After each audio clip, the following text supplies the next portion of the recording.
were not so high, really. No, they were always humble to show their love to the community. COVID has made it impossible for crowds to join Cape Town, but many will honor Desmond Tutu wherever they are in South Africa. And finally, there's one question in late December that many of you are no doubt looking to answer. And that question is, what can be done with my old Christmas tree? Well, the staff at Berlin's zoo have found one way to recycle the branches and needles, with keepers feeding their trees to elephants, reindeer, bison and sheep. A spokesperson for the zoo says that the trees are special, taste different and tickle the tongue a bit. But if you live in the German capital and are now racing to drag your old tree to that zoo, the animal park sadly doesn't accept any donations. And that's all from me for now, but do stay with us here on France 24. Our coverage of the latest international news continues for you throughout the day.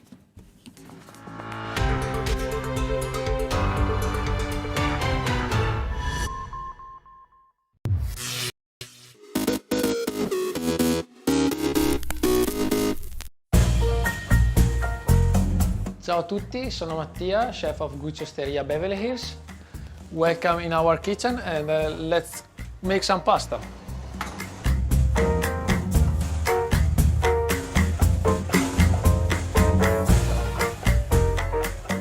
Today I want to share with you the spaghetti carbonara recipe.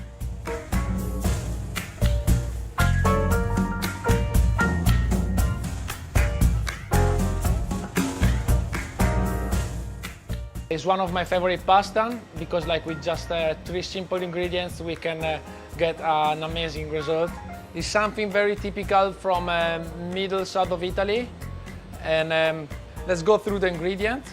Here we have egg yolk, fresh egg yolk, guanciale that have to be the real guanciale. Then we have pecorino romano, parmigiano reggiano, peppercorn, the spaghetto, and that's it. A touch of salt that maybe we don't even gonna add it in the pasta because we have these ingredients that are already pretty salty.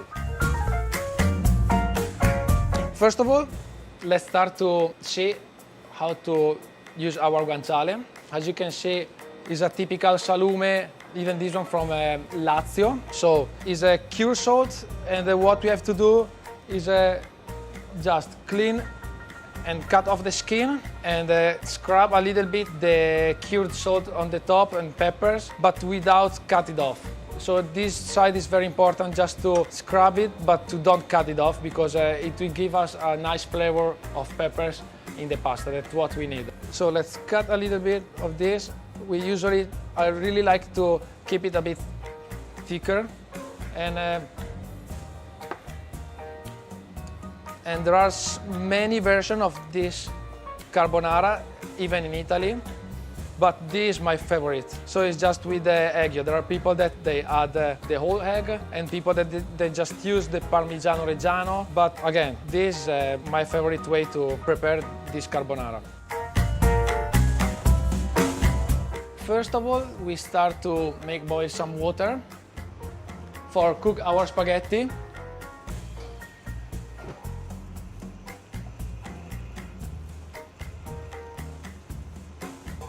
And in the meantime, we can cook our guanciale in a pot or in a fry pan for a few minutes until it will start to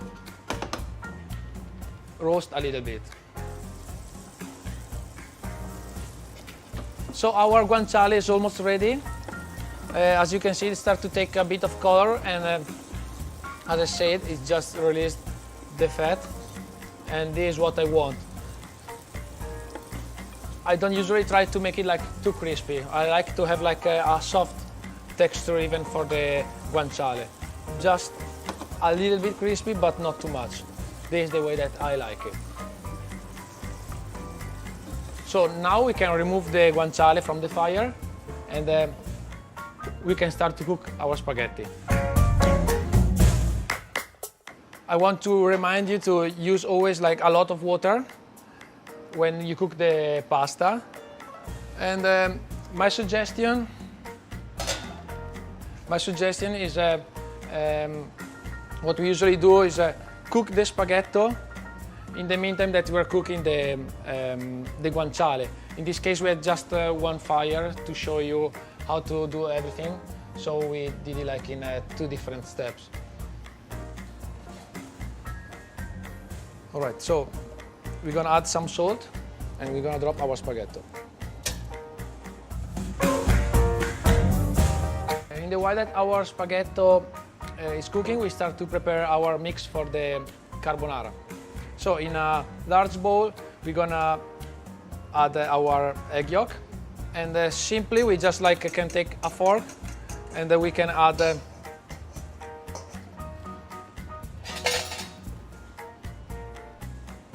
some pecorino,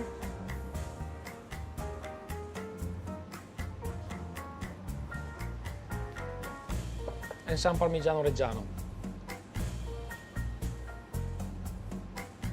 Again, I will not add any salt for the moment. We are always in time to add salt later, but you're always in late once that is too salted.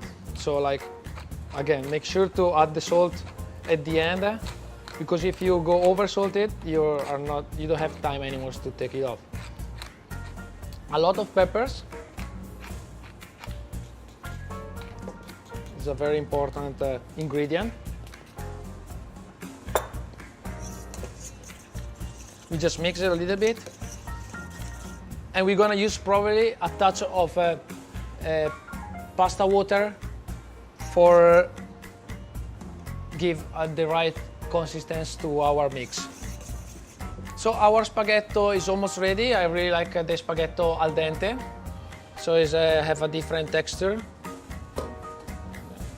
Say that.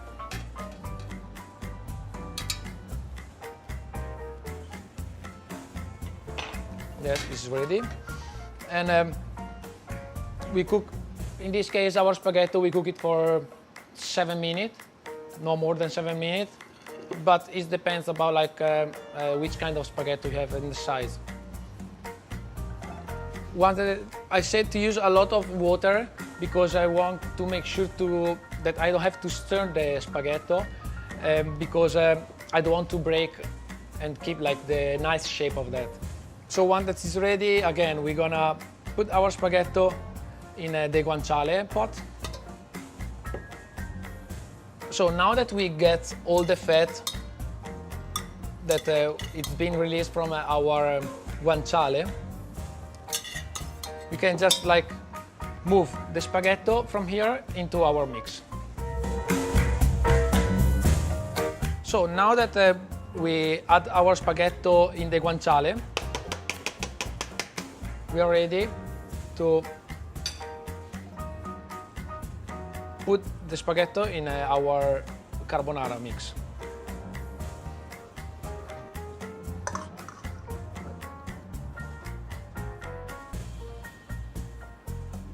Right. So as you can see, we didn't add any cream. It's just egg yolk, and again, touch of pepper, our guanciale, Parmigiano, pecorino. That's all. So right now you can see that this is not the texture that I want. So what I'm doing, I'm just going to add a little bit of water, as I said, from where we cook the pasta.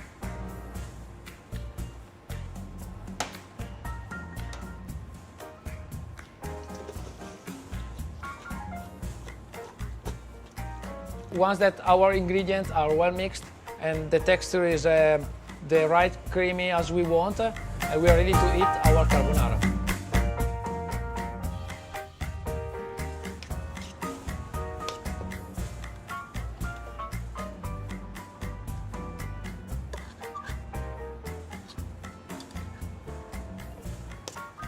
Okay, so let's add some guanciale.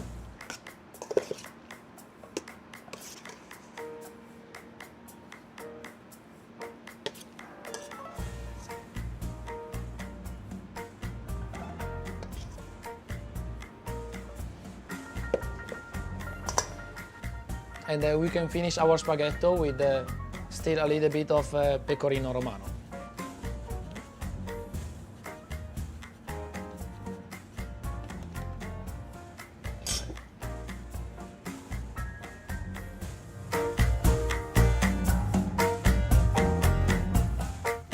Let's try our carbonara.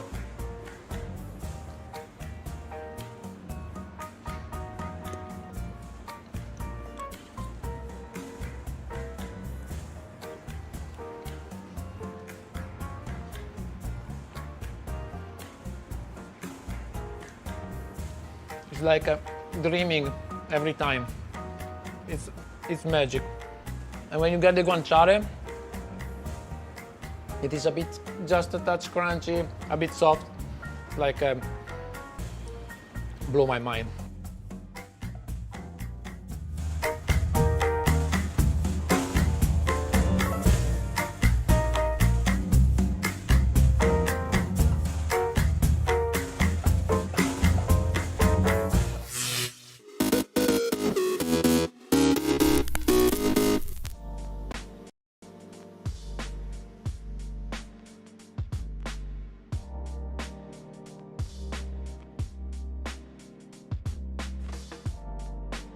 I have always had an interest and passion for fashion. I mean, from the earliest age I can remember, whether it was playing dress up with my kid sister or, getting ready with my girlfriends for prom. But I really didn't develop my eye and the direction for my career until I was in college and I went to Parsons School of Design. It wasn't really until I had that field work that I discovered there was this whole world of celebrity styling. After landing my first client, Michelle, she introduced me to her good friend, Lupita Nyong'o. And that was the year that she won the Academy Award, and I was responsible for dressing her for the duration of that award season. So our stars kind of rose together at the same time. I love so many different aspects of my job. I think first and foremost, I love the creativity. No 2 days are alike. No two clients are alike, and I get to work on such an incredible array of projects. A lot of people probably think celebrity stylist and bridal, why would they be in the same category? But walking down the aisle is the closest thing to walking down the red carpet.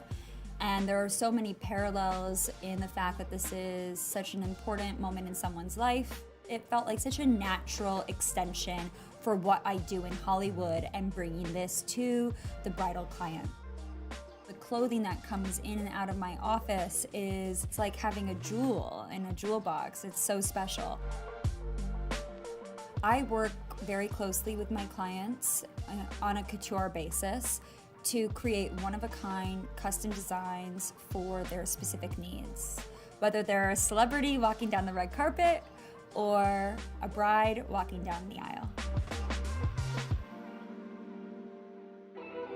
I never thought that I would live anywhere other than Manhattan, but as a newlywed couple, moving to Miami to be closer to family was something that was also really important to us. I think for me, it's really nice to have the balance between New York and Miami. It allows me to sort of reset, recharge, and then when I come to New York, it's all about getting that work done. Process is such an interesting thing to talk about because it really is very nuanced. It is such a personal getting to know you. Typically, there's a lot of picture sharing, there's a lot of mood boarding, and there's a lot of collaboration. I think collaboration is fundamental, and that underscores the entire process. Once we have a sense of the direction that we want to take, the research begins, and research is such a huge part of what a stylist does.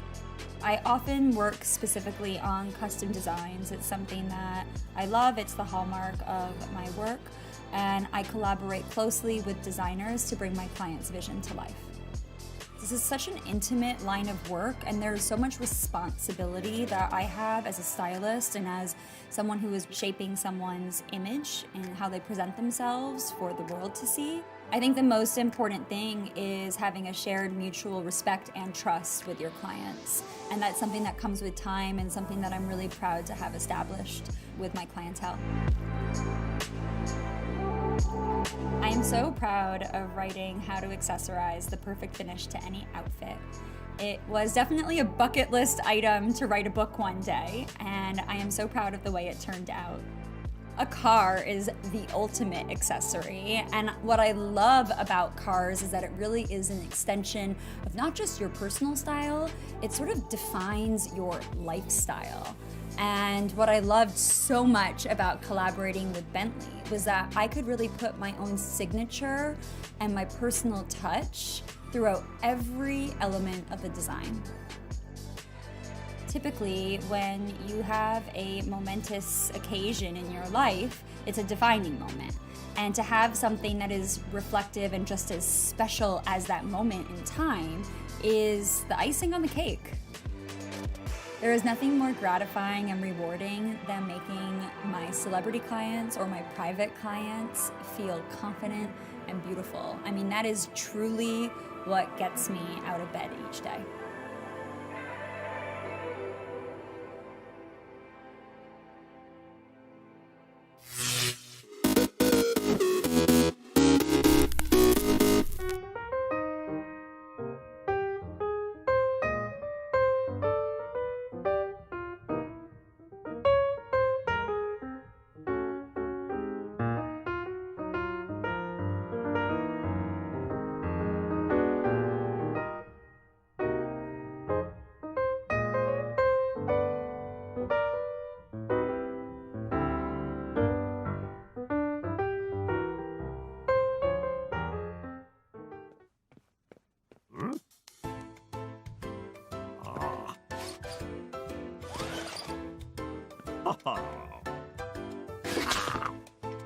Right.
I've been a fan of aviation a long time.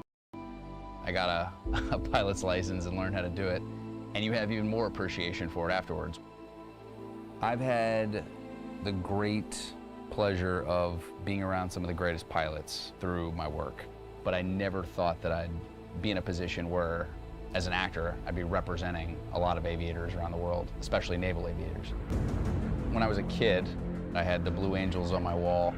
I know a lot of very talented pilots, but very few are as precise as these guys. When you realize what it takes to be a pilot, the skill, the precision to operate an aircraft, you just have a new level of respect. So when you're surrounded by the best, you want to be the best. You want to feel like you're a part of that group. Being a part of the naval aviation community, you do think about the concept of a wingman quite a bit. I think the biggest concept of the wingman you take away is trust. And it's a really beautiful thing that is singular to aviation. You put your life in their hands and they put their lives in yours. It's a rare thing, but it's something that these guys do every day and they make it look very effortless. If a legacy can last 75 years plus, you're doing something right. It means people have bought into what that thing is and what its effect is on people, and that's a pretty cool thing. It plays into IWC and the fact that IWC has been doing this for a damn long time. I think what I really, really love about this watch is it's the Blue Angels colors, which I think is really cool and unique. But now this watch is available to the public. The idea that the Blue Angels are a constant reminder of how to live better, more efficiently, more exceptionally. The fact that we have a watch for the general public to have that reminder, well, I think that's kind of cool. You feel like you're part of a club. It's a watch for an adventurer. It's a watch for people that are exploring, that are seeing the world, that care about precision. And as a pilot, that's how you have to live. That's what you have to do. That's what the Blue Angels represents. For 75 years, the Blue Angels have tried to achieve perfection and have had that discipline to try to get there. The stuff that represents the Blue Angels is also how I want to live my life.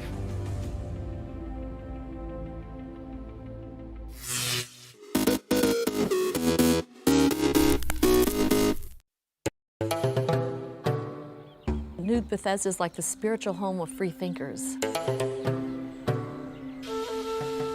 It's a sort of vast landscape that's almost biblical in magnitude. The harshness of it makes you a much more thoughtful and spiritual person.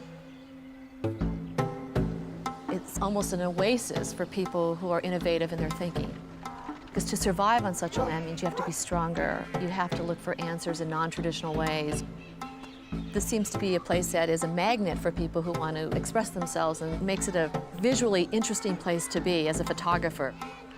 To my friends in America, if they wanted to find an area that was quirky, warm, creative, and in the middle of a fantastic land, I would say come to New Bethesda, because that's where they would find it all together in one small, wonderful place.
December 30th, 2006. Ousted Iraqi dictator Saddam Hussein is executed for the slaying of Iraqi Shiites during his regime. 1903.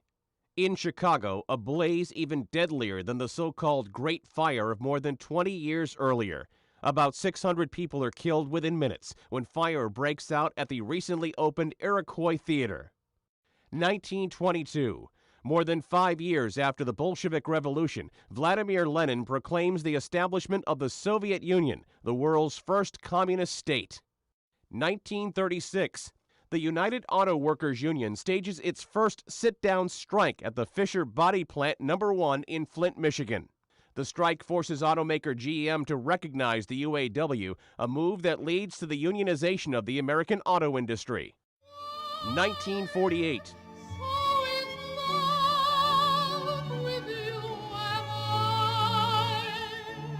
In New York, the Cole Porter musical comedy Kiss Me Kate opens on Broadway.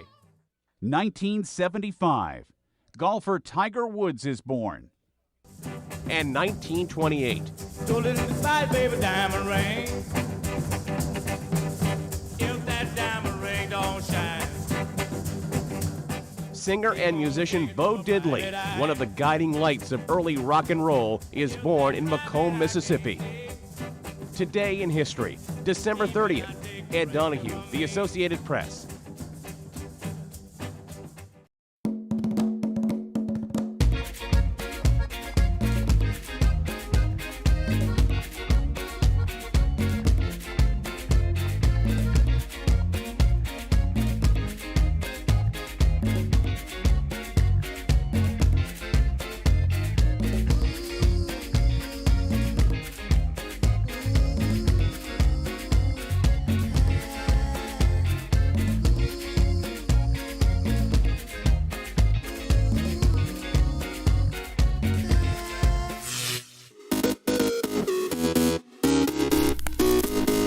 CNBC's Jane Wells live in Los Angeles with how the 360s problems are heating up, literally. This all came together in this horrific perfect storm. Some faulty Xbox 360s are literally melting down while running certain games. It was a slow rolling thing, like really understanding how big the problem was. It started to really be concerning, and the numbers started to grow. I had a sick feeling in my stomach. Microsoft hasn't specified the cause, but users say the console's cooling system just can't take the heat of a lot of play. We were just having failure after failure. The problem was huge. Mine just crashed this holiday season. Get one back, turn it on, didn't even work. No! Again! People spent a lot of money on a console, and we're getting 2 and 3 of them back. Whether they were friends, whether they were family, whether they were people on the street, it didn't matter. It was all over the place. I was mad as Then it became the media saying, this is a piece of hardware that has been rushed to market, and as a result, we're seeing unprecedented failure rates.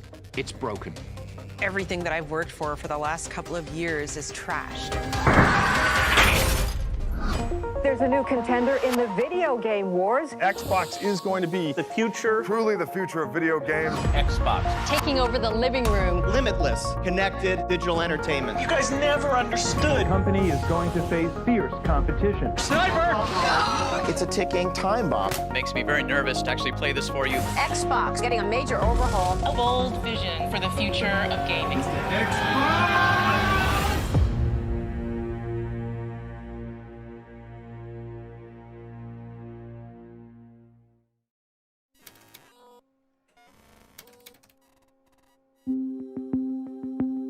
Without a doubt, the most Herculean feat of the original Xbox was that it survived.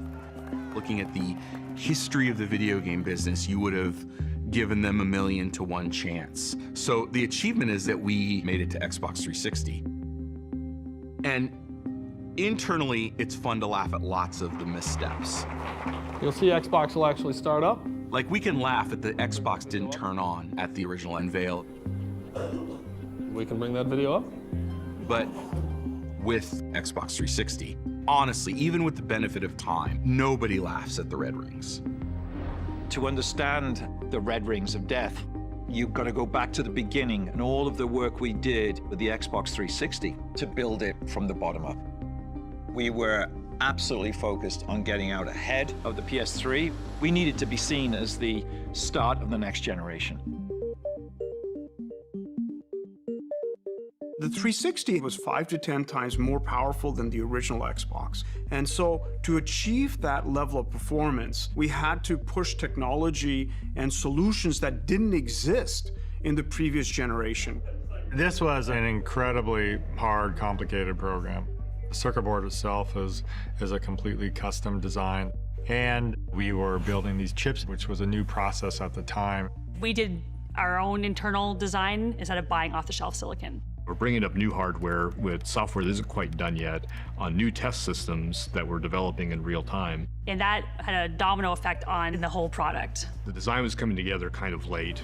We were launching in November of 2005, and we did not see our first silicon from the CPU until February of 2005. It's just ridiculous. That's 9 months before launch. That is an absurdly short time frame. The normal time frame would probably be like 2 years. And so we're faced with finishing the design and wrapping our production lines at the same time. We wanted to launch it worldwide so everybody had it at the same time. But that's a big challenge because you also need to have enough units to restock in retail so that the countries you do launch in aren't out of inventory. We need to get our yields up, and so we're cranking up production. At the highest manufacturing output, I remember hearing numbers like a console would come off the line every 4 seconds. But as we're ramping production, we start to see reports of these issues that were coming up. Lots of inconsistencies. Consoles would fail at test stations. If you build 100 of these things, only 50 or 60 of them would work, which is really, really bad. Like a real robust yield rate would have been 90, 95. This was the fog of war that we had to see through, and that was, is there something wrong with the design of the product, or are we testing it incorrectly? Because we were trying to ship in high volume, there wasn't much time to think about it because there was so much to be done. One way of dealing with the failed consoles was to put them into these nice boxes and stack them so that you would get back to them at some future point in time. In a way, we were kicking the can down the road a little bit. We are developing what we call a bone pile. At the height, we created a bone pile that was over 600,000 units deep. And so it's just like the Lucille Ball episode where the chocolates are coming off the conveyor belt, and they're coming off so fast that they can't do anything with them. That's exactly what was going on. The thing about building consoles is Christmas doesn't change. So your schedule is paramount, and there's just so much pressure to get it done by November.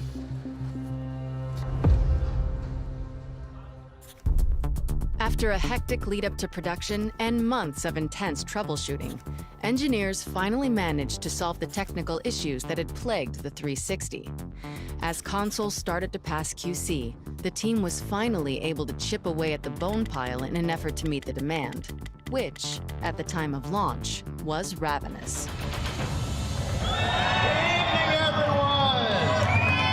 So here is ready for Xbox 360. Outside the Best Buy in Midtown, it's raining here in New York, but these gamers don't care. They've been out here in the rain since early this morning, and they're not leaving until they get an Xbox 360. When the Xbox 360 launched, there was a palpable excitement for this console. The Xbox 360 finally got out of your dreams and into your car. Microsoft had their fingers firmly on the pulse of what gamers were expecting, and they clearly had a vision of what gaming would be for the future. We got in with something that was unique and revolutionary, a gorgeous design, the concave elements of the 360. It really felt, in some ways, that Xbox had actually just arrived. This new world of online, this new world of social engagement, this new world of building communities. We at Microsoft had absolutely nailed that experience. The demand was really, really high. We were selling every single unit we could ship into the market. I know there are a lot of fans out there that want a 360. There's a shortage out there. You know, is that a marketing strategy, or can you not produce enough? What's the real story on that? We are making as many as we can, 24 hours a day, 7 days a week. We're flying them in. Ultimately, we got through our challenges of production, and we just need to be able to catch up. By hitting the market a full year before PlayStation 3, Xbox 360 had a head start on the competition. But Sony was still the undisputed industry giant, and they had every intention of keeping it that way. It was the year after we shipped, when PS3 was coming out. We were paranoid. Sony had such credibility that they had cultivated from the PlayStation 1 to the PlayStation 2. So they were riding on this tidal wave of success and goodwill from gamers. Coming off the PlayStation 2, Sony had done everything right, the most successful platform in game industry history, and really just needed to stay to the playbook. In contrast to that, you just witnessed Microsoft coming to market at the right price a year before you're able to come to market. So you know you're facing formidable competition. PlayStation 3 is the best-of-breed computer entertainment platform. PlayStation 3 was positioned as a premium product from the get-go. This was going to play games, but it would also play Blu-ray discs. So it was seen more as kind of an entertainment machine. We knew they were going to be somewhat arrogant. The next generation doesn't start until we say it does. And they would price their console to where they felt they needed to have it because they felt that they were untouchable. This is sort of pre-live streaming era, and a bunch of us were huddled around one person's laptop, like a 15-inch laptop screen, streaming Sony's press conference. And then they dropped the price. In North America, the PlayStation 3 will be available at retail for $599 US, $659 Canadian. Wait a minute, did $599? $599. Nobody was prepared for that. Back then, consoles didn't launch at those kind of price points. It was like, holy cow, we just got handed this generation. We were high-fiving each other, people were crying. There were just all these ways that Sony had put their own foot in their mouth. Sony said it would be a privilege for people to work extra hours to afford their overly priced console. You have an over-engineered machine that's going to be incredibly expensive to manufacture. And that opened a window for Microsoft to be able to sort of say, hey, like, we have a great system that's going to play all the games you want to play. We've got better online for cheaper. Thank you very much, and have a great show. Becoming CEO right after the launch of PlayStation 3 was like being made captain of the Titanic right after it hit the iceberg.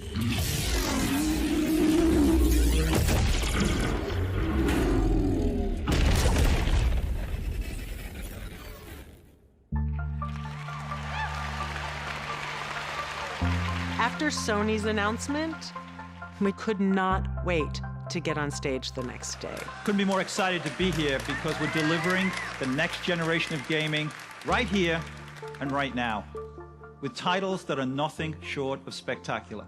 We had a lot of PlayStation fans and even Nintendo fans who were coming to Xbox because we had the best games, we had the best system, we had the best online network. We led in every aspect. With the help of our incredible partners, we're delivering on that vision with Xbox 360, with a high-definition gaming experience more powerful than anything else in the industry. Yeah, we were riding high, we were celebrating. I'd say the morale is extremely high. And we had so much pride in this product. Everything was great. And then the storm hit. You bought two? Before launch, engineers had worked around the clock to fix 360's early technical issues. But by June 2006, there were reports of an entirely new, never-before-seen problem. Distress calls flooded into Redmond. Something had gone terribly wrong. It was in the forums, and I started to notice that something wasn't right. There was a lot of chatter about console failures. Dude, what? Your Xbox. You might want to take a look at it. Oh. Over time, we kept hearing more and more about it. We'd go to a launch event for a game, or we'd go to meet with games journalists. Then they would all start talking to us about it. Like, before we can talk about new features, we want to know, is this fixed? But we had no sense of how big of an issue it was. We didn't even know how to deal with it. And then we saw more reports of it. Microsoft have been in the news with their latest computer system, but it seems the last big product they launched can have some problems. That's the first time I seen this. There it is. Mother. The Xbox 360 had a really cool feature where there were 4 green lights around the Xbox emblem. Each of those lights corresponded to a specific controller, and so that's how you knew what player you were in the game. We also used the ring to tell people when there were issues. It's like the check engine light on your car.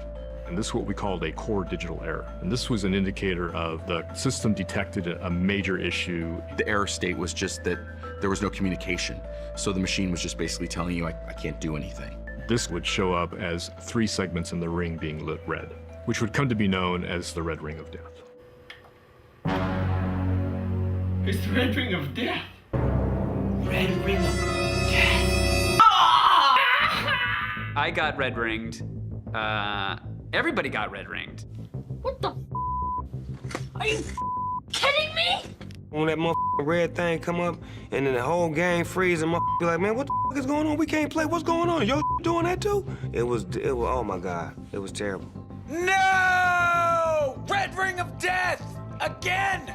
We have no Xbox. I'm calling support. You wait on hold for a while. They let you know they really appreciate your call. You wait on hold a little bit longer, and then they go, okay, we're gonna get you a replacement unit. It doesn't show up for a week. All the enthusiasm's gone, and then here's the new console, and it was just like, wow. This is the 4th Xbox. Microsoft. Effectively, the failure rate was near 100%. It just became an epidemic. It was a red ring of death. Consoles hotter than a dragon's breath. It was a red ring of death. No freaking way! And I'm so pissed off. Grab the phone. Dial tone, call it Microsoft. Now they'll see the dark side of me. I'm on hold. It was a red ring of death. The glitches that went down with Xbox 360, I was mad as I'm like, get this fixed or I'm leaving. I'm joining the enemy. And as simple as that. It's a faulty piece of manufacturing from Redmond, Washington, Lazy Microsoft. I feel kind of sorry for it. Not really. I deserved it. It's a big deal because it's just sort of the passion that gamers have for their hobby. Like, you don't want to be away from your console any longer than you need to be. We felt the customer's pain. I had 3 boxes replaced, personally at my house. And it does make you think, okay, I work here. And this experience is not a pleasant experience in sending your Xbox back. Microsoft's gonna ship you a cardboard coffin. And that's what gamers were calling them online. Did your cardboard coffin arrive? I finally got my coffin, but hopefully I'll get him back. And you'd put your 360 in it and ship it on back to Microsoft. I remember going out to curb and meeting the UPS guy and looking in the back of the UPS truck and seeing wall to wall, Xbox returns. The fact that it was happening to more and more people, and Microsoft was shipping a lot of hardware. That just combined to this feeling that, hey, are you guys really taking this seriously? They're continuing to sell defective hardware. So a consumer could walk into the store today, buy a 360, take it home, and it's a ticking time bomb. Is there any speculation out there what the problem is? There's a lot of speculation, but because, among other things, there are 500 million transistors and 1,700 parts in each of these boxes, so the speculation could go anywhere.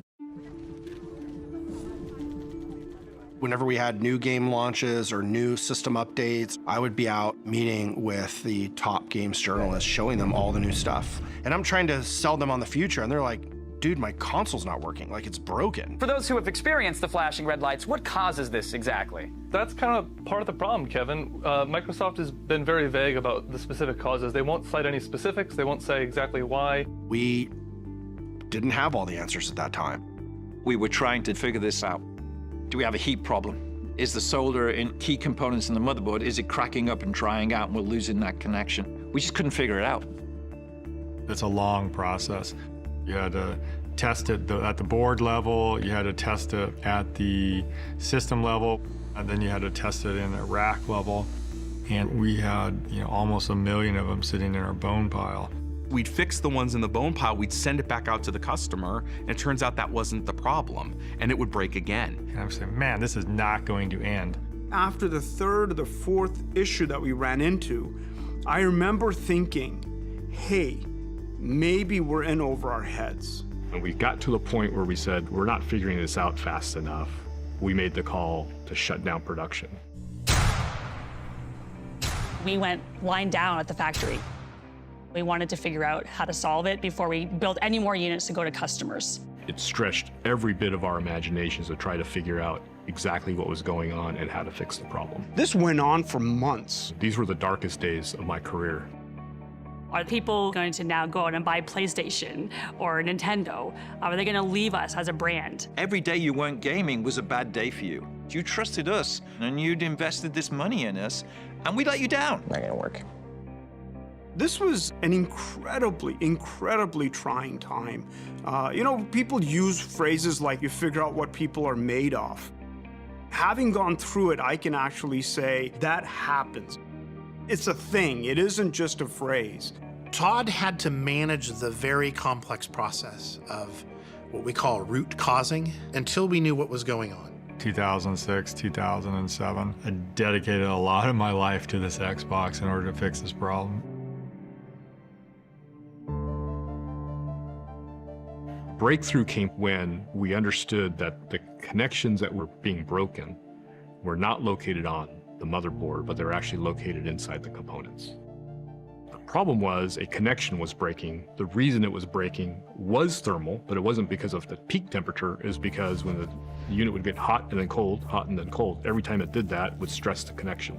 All these people love playing video games, and so they would turn this thing on and off, and when it would turn on and off, you get all sorts of stresses. And just like when you bend something too many times till it finally breaks, that's what was happening. Once we figured it out, how in the heck are we going to fix this? Peter Moore and the executive team faced a big decision about trying to fix this with all these boxes that were out there in the wild. This was something that could tarnish the brand. They needed to do not just something, they needed to do the right thing. If we're going to save this brand, we need first-class consumer service reaction to this. The credibility of the whole platform really, I think, hung in the balance. There's only one way to do this, and that is you have to fix every console for every customer at no cost, no questions asked. I think we're off to a good start. I remember sitting on a whiteboard writing out some simple math on repair rates times $1 times a customer times an amount equals a number. And that number became pretty big. And I remember feeling in my stomach this is gonna be a bigger issue than I thought. By the time we looked at the cost of repairs, the lost sales that we factored in, we had a $1.15 billion problem. Peter had to go to Steve Ballmer and basically say, hey, bad news, I need $1 billion to go fix this issue. I'm expecting to be ripped to shreds. Come on! It is a make or break situation for Xbox. If Steve Ballmer does not give Peter Moore the money to go fix it, Xbox is dead. Like, there's probably no question about it. To the credit of Steve, and I can still see him looking at me right now, he said, do it. Just do it. We'll figure it all out. We'll take the hit. Microsoft will spend at least $1 billion to repair serious hardware failures with its Xbox 360 video game console. Over 200 million of this was simply one-way overnight shipping around the world. Kudos to Microsoft for stepping up and putting their money where the red ring of death was. It was one of the times when I've been proudest to be part of Microsoft because we made a mistake, we owned it, and we did the right thing for consumers. Without that money spent, without them taking the problem head on, there's probably no Xbox right now. We bet on our fans and our brand and took the hit. Take that hit once, do it right, don't ever regret it.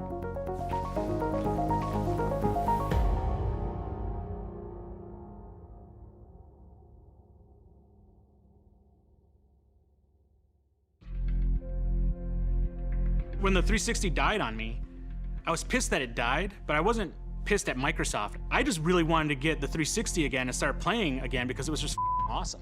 Was frustrating, but they had hooked us. So when you hook somebody, you know they're not gonna leave. They're gonna work with you through difficult times. That was a good sign that people love the thing that you're building.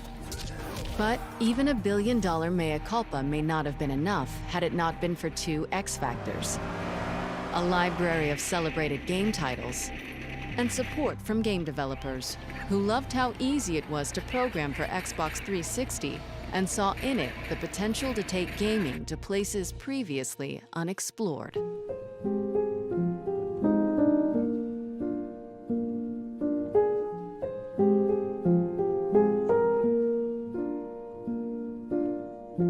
All around me are familiar faces. Gears of War at the time was the best looking game ever made, and it became this poster child for HD graphics and HD fidelity. Like, this is a game that people are going to immediately gravitate to and go, oh my god, I can't believe the 360 looks that good, especially when they compare it to PS3. Because this game looks better than anything on PS3 right now. It was the fastest selling Xbox 360 game.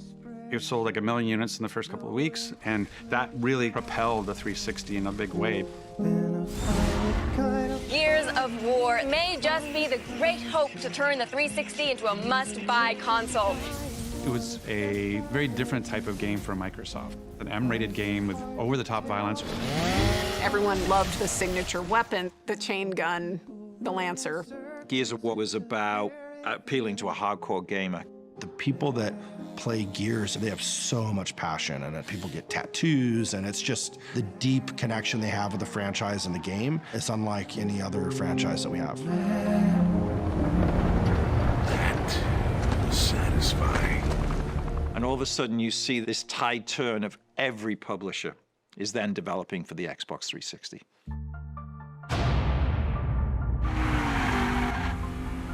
We have secured a lot of big games for Xbox 360. We published titles like Mass Effect. We had Splinter Cell from Ubisoft, of course. We really had this incredible portfolio of games. We were the shooter box. Call of Duty was a franchise we had bet on early. It was a PC franchise, and we really established Call of Duty on the console in a big way. Cameo and this gorgeous, colorful game. It was about frame rate, it was about smooth visuals. Forza was built as a direct competitor to Gran Turismo. We're going to go off and we're going to build a great, epic, big racing simulator game. You had cars that had amazing reflections of the sky. They had reflections of other things. You had particle effects. You had a lot of things that just made it look much more real than any other game. To this day, my son can recognize cars by the engine sounds because he played so much Forza. If you look at Xbox 360, that was a moment where we got it exactly right.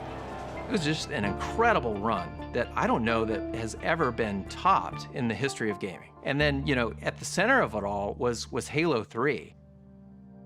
It had been 3 years since Halo 2 smashed industry records, and Halo fans were clamoring for the next chapter of the epic space saga. I think that we were really surprised by the success, the huge success of Halo 2. And so as we were leading up to the Halo 3 campaign, I think we did kind of look at it all up from our marketing team as more of a Hollywood moment. With Halo 3, we wanted to get out in front and make people aware that video games are not something that are just for the boys. Video games have come of age. An exciting day for video game fans and for Microsoft. Master Chief is back in the most anticipated video game ever, Halo 3. Thousands lined up to get the final installment of the trilogy when it went on sale at midnight. I got here 6 p.m. yesterday. Been waiting here ever since.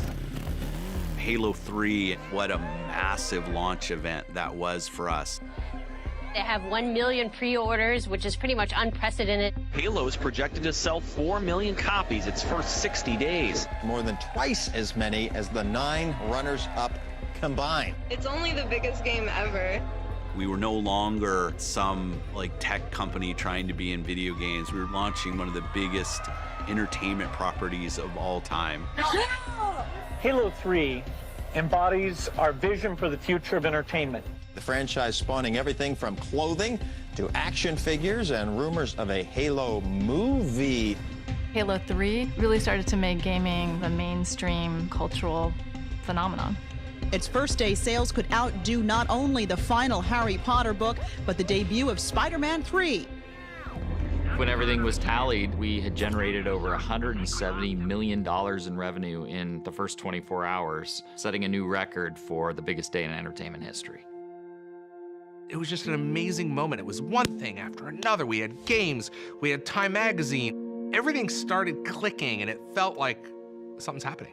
We delivered the right content, the right hardware, the right games, at the right price, and we were showing massive momentum. The ship had sailed and sailed magnificently and kept sailing full steam ahead.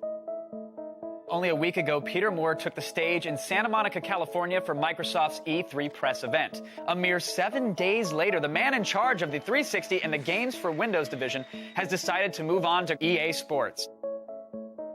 I left Xbox because I felt like I had done what I needed to do. Ironically, he'll be replaced by Don Matrick, the former president of EA, but one has to wonder, with the face of the Xbox gone, how will this affect the 360 standing in the console wars? Don Matrick was a really accomplished game developer. As a kid, he wrote these amazing games, and he was just like super smart. Don's really an innovator. He's a business leader. He's really into the tech. He really wanted the Xbox to be a product that could reach a broader and broader market. When I joined Microsoft, Steve Ballmer said Xbox needs to have more than a true product lifecycle. And to do that, we need to place bets, we need to move into new categories, we need to innovate and create new hit products, both in gaming and in entertainment. When Don Matrick came on board, it was more about trying to appeal to a completely different audience and a very broad audience. So there was this one meeting where he shows up and he says, we're not going for 30 million consoles, we're going for 300 million consoles. And the strategy behind that was we need to make casual experiences. When the Xbox 360 launched, we had Xbox Live built in. We had this very basic blade for Marketplace, and we had only game content. One of the things that I've been tasked to do was go get us some entertainment content, which was an entirely new idea of the time. We started doing deals with studios. We were excited when we had 1 movie and then 2 movies and 5 movies and 10 movies. Microsoft's Xbox will transform into a next-generation entertainment hub. Users will be able to navigate through music, movies, television shows. For the first time, we were realizing that streaming and digital video content was going to be a big deal. And then we had Netflix come on. Xbox 360 was a big part of putting Netflix in the living room. At the time, Netflix was a mail-order DVD catalog service.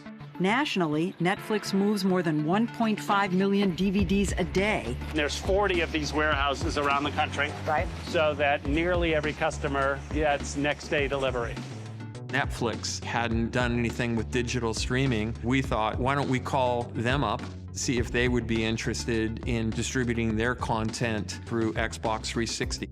We definitely accelerated their growth because we introduced them to tens of millions of devices that were connected to a TV overnight. It's a great opportunity for Xbox members to never leave the sofa. You know, watch movies from Netflix, play great games. It's a great platform.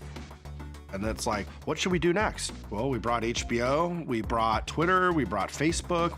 Today, that may not seem that revolutionary, but at the time, the idea to be able to do that all in one box had just never been done before. Our Xbox Live community, the digital streaming services, the gamer tags, the achievements, the experiences, they were things that we would hear consumers say they loved and competitors say they were envious of. Xbox Live really proved that people wanted digital content. I think that created this sort of ripple effect that affected Nintendo. They knew that they probably needed to shift on how they did some things. They weren't just going to give you another console, they were going to give you a console that did something different. This is Mike. By day, he's Mike the businessman. But when he picks up the new Wii Remote from Nintendo, he's Mike the warrior superstar athlete man. Holiday of 2006, Nintendo released the Wii. And turned the world upside down. We're confident because for pick up and play games, there's nothing like it. For baseball, for tennis, games like that, it's fantastic.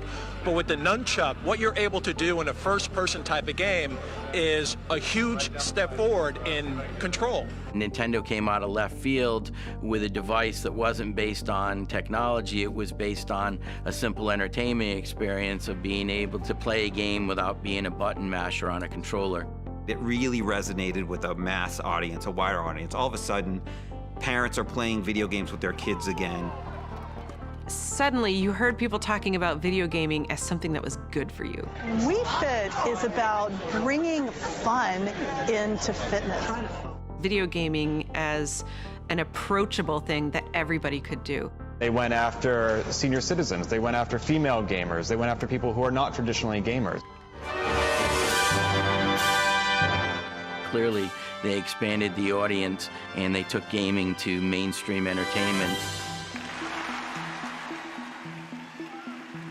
I remember Bill putting a lot of pressure on the Xbox leadership team. How did we miss motion gaming? What can we do to catch up?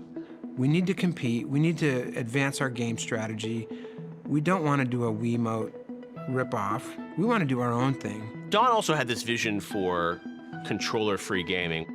What would it be like if instead of waving something, we were recording movement? We were recording state of people physically through a camera.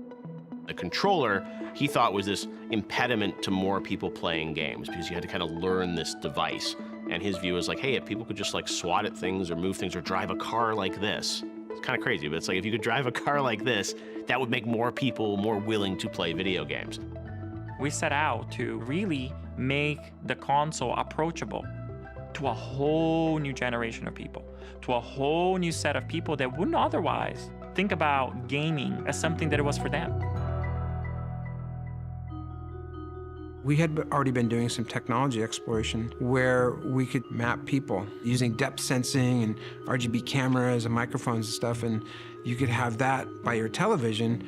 Rather than holding something, you could still get these similar type of experiences. The idea that we were going to use IR kind of display, projection and reflection to measure movement was pretty magical. Every step of the Kinect process was an inventing step. A lot of this work, we had to figure out how to hack our way into it. We prototyped probably 30 activities. We found that the whole body activities were actually the most fun. And so that's what we ended up focusing on, to create something totally new for gamers.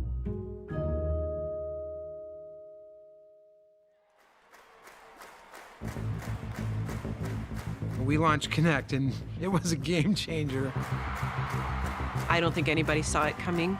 It was something completely new and unexpected. So you can see if we wave our hands, it's tracking your full body. That's and now crazy. we're playing. Okay. So if you lean left and right, jump, jump, jump. In your opinion, John, how does this compare to the Wii and the Wii Fit? Oh, completely blows it away. And this extends far past just gaming. It's crazy. It's minority report status. That's how I see it. When I saw the Kinect, I thought, oh, finally. Like, this is something we're going to use for VR eventually. It's going to be amazing to have you in the game. Because it's motion gaming, people think, oh, it's like the competitors. It is a completely different thing, and you have to play it to understand that. The games were really fun. It really unlocked a new game experience for people. Fireball! Start getting people all cheering and yelling and, you know, encouraging the person who's actually playing to try new things. The idea that, like, you would have people over for dinner and then afterwards, everybody would want to turn on the Xbox and go play ping pong or go play Kinect Sports or go play a Dance Central. That just gave Xbox 360 a whole nother sense of purpose. In the first 60 days, we sold over 8 million Kinect sensors worldwide. Kinect was a technological marvel, but it totally fell flat with core gamers. Kinect didn't work with Halo, but Kinect was an amazing tool for so many things like research and how we think about augmented reality and virtual reality experiences. It's been fun to watch innovation of computer science come not from academia or industry, but to come from gaming. And it turned out that Kinect creative community just went on to do incredible things with this device.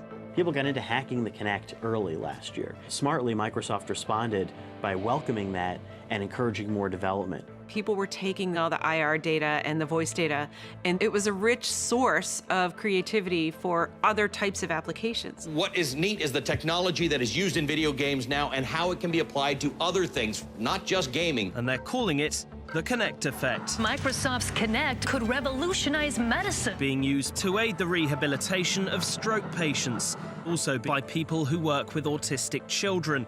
Kinect today is mostly used outside of gaming. So gaming has created this piece of technology that today drives the industry forward. With Xbox 360, we had an amazing product that had finally broken through. The ecosystem was healthy. Consumers were engaged. In North America and Europe, it was the top-selling hardware device. Xbox 360 has been the #1 selling console every month for the last 6 months. It was a pretty great second iteration for Microsoft as a company. Against all odds, the Xbox 360 basically won that second console generation. By the end of that generation, I think people had sort of felt the pendulum had swung from PlayStation dominance to Xbox dominance. There were more players than ever playing Xbox. The brand really was in a terrific place. And there was no chance. There's nothing Microsoft could do that could possibly torpedo the success they had with the Xbox 360. We're about to change entertainment forever. Again. Because we're going to take all that we learned in more than 30 years of innovation and use it to change television, TV, TV, TV, TV, TV, TV, TV, TV, TV, TV, television, television, television. Watch TV. Team Xbox is on a new mission. This is it, Xbox One. I cannot believe this press conference. We've got this vast amount of gamers that are increasingly loving Xbox, and we're building great experiences that they've never seen before. And now we're going to be the connected TV, so we're going to have the set-top box for the living room.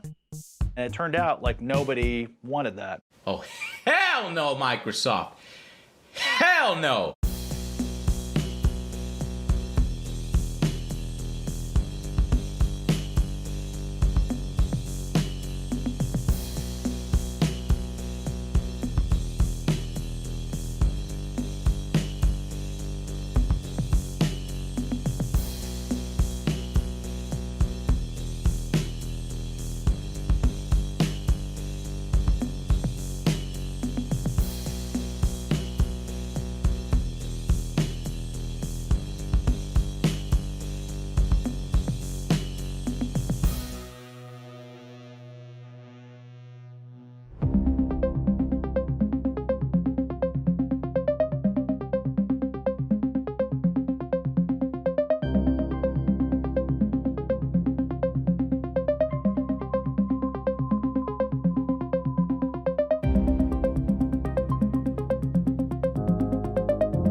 Dat is een lekker warm dag hier, ik ga nog.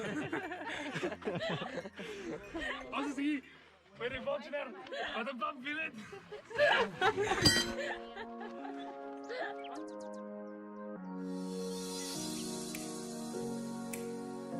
Yeah.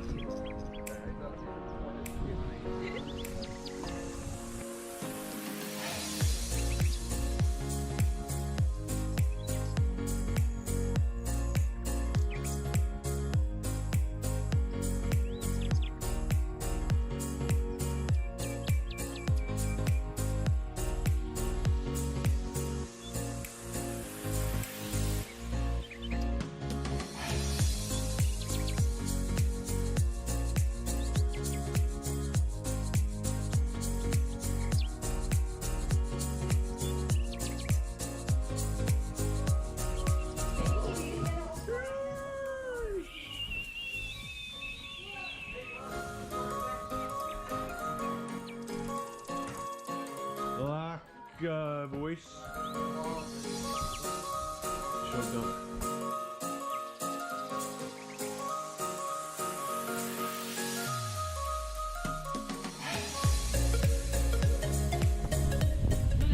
This is the crocodile dinosaur sliding over the sand.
Wave number 2 now for your Brazilian. Highlining this one all the way through here now. And it's going to slow down through the car park section. Massive! That was incredibly clean. That was huge. Down the line, lots of speed. We've seen this already, and that's a beautiful, complete loop from Felipe Toledo. Now a little pocket ahead. Watch again. Another one. Whoa! Going right out there. That is just incredible. Like a helicopter from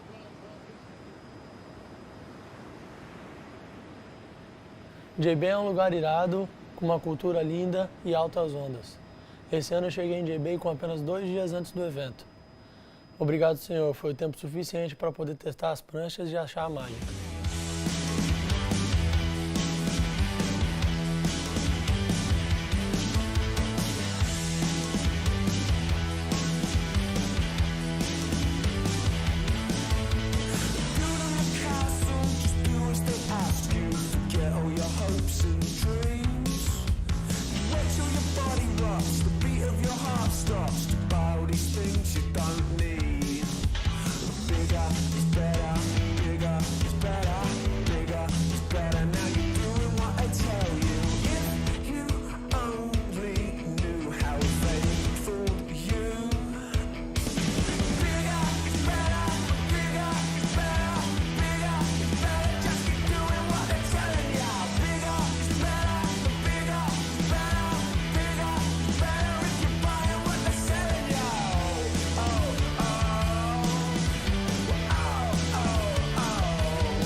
Foi muito bom poder ter a Nanda e a Marina dando suporte para mim. Pude mostrar um pouquinho da África para elas e o suporte fez uma grande diferença. Fez com que eu quisesse vencer o evento ainda mais.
Durante o round 1 me senti bem, surfei bem, mas apenas peguei uma onda boa. Obrigado, senhor, porque o segundo round foi abençoado com 2 direitas incríveis.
Fui direto para o round 4 devido a uma lesão do Kelly.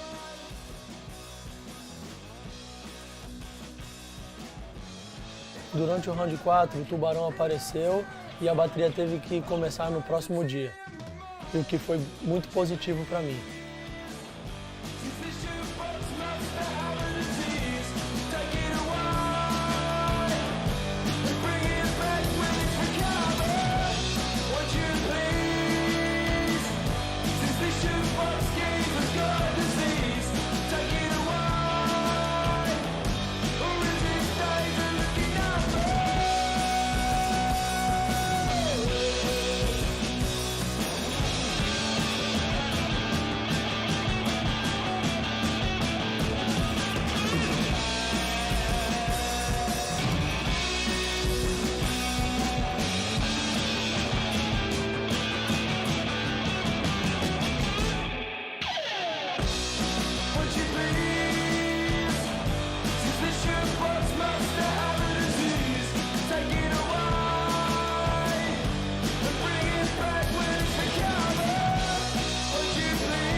Fake ali não, satisfeito com um, tu veio dele outro.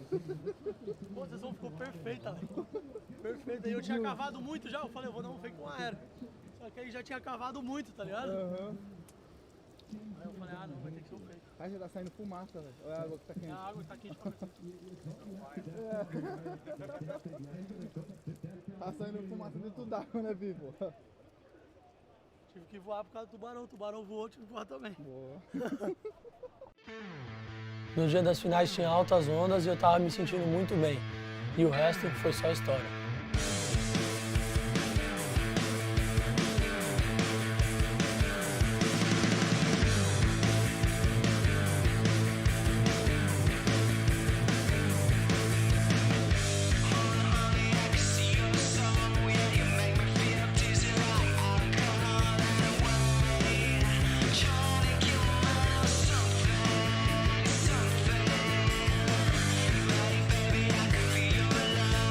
Just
My project is to explore places where anyone else doesn't dare to go.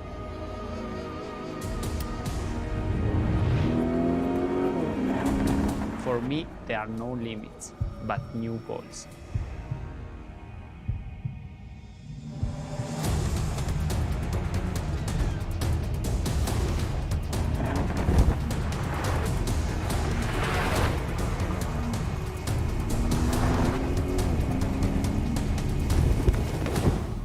Crossing the Alps with my own strengths, that's my new challenge.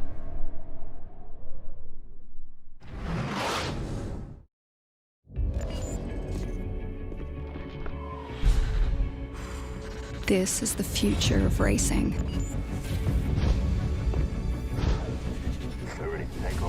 Where pilots and flying machines merge at the digital frontier.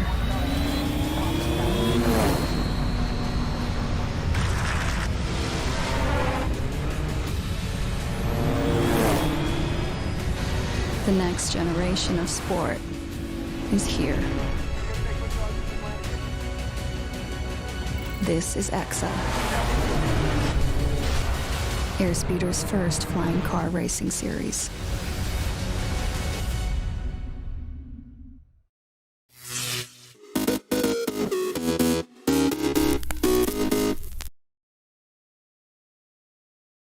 We're sorry, the number you have dialed is not in service at this time. The number you have dialed has been changed.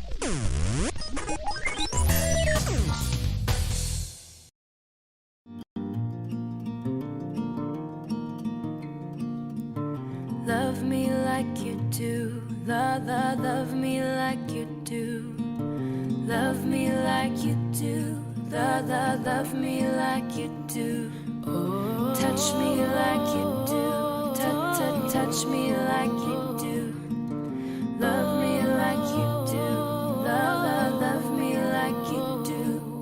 You're the light, you're the night, you're the color of my blood. You're the cure, you're the pain, you're the only thing I wanna touch. I don't wanna be needing you. Never knew that it could mean so much. I just wanna be deep in so much.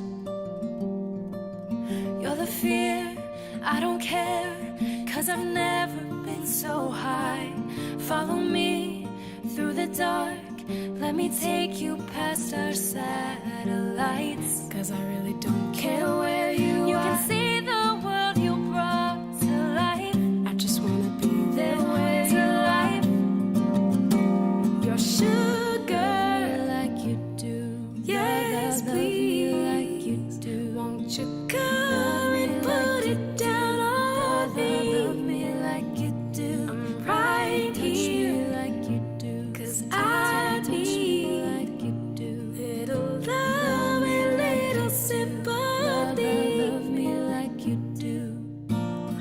I'm hurting, baby. I'm broken down. I need your loving, I need it now. When I'm without you, I'm something weak. You got me begging, I'm on my knees. Oh, that you set the pace. How can we not talk about family when family's all that we got? Everything I went through, you were standing there by my side. And now you're gonna be with me for the last ride. It's been a long day without you, my friend. And I'll tell you all about it when I see you again. We've come a long way from where we began. Oh, I'll tell you all about it when I see you again.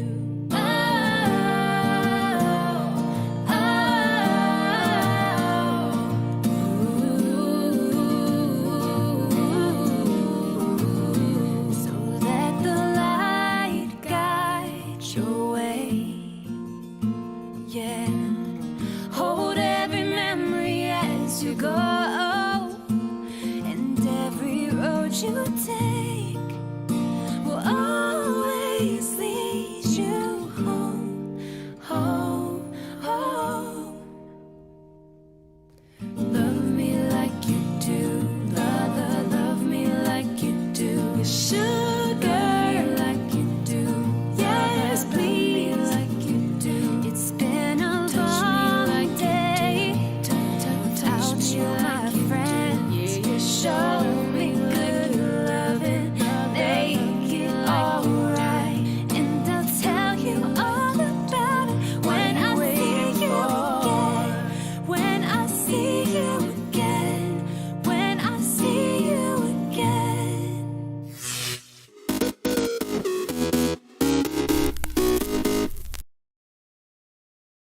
in our studio, and in today's news,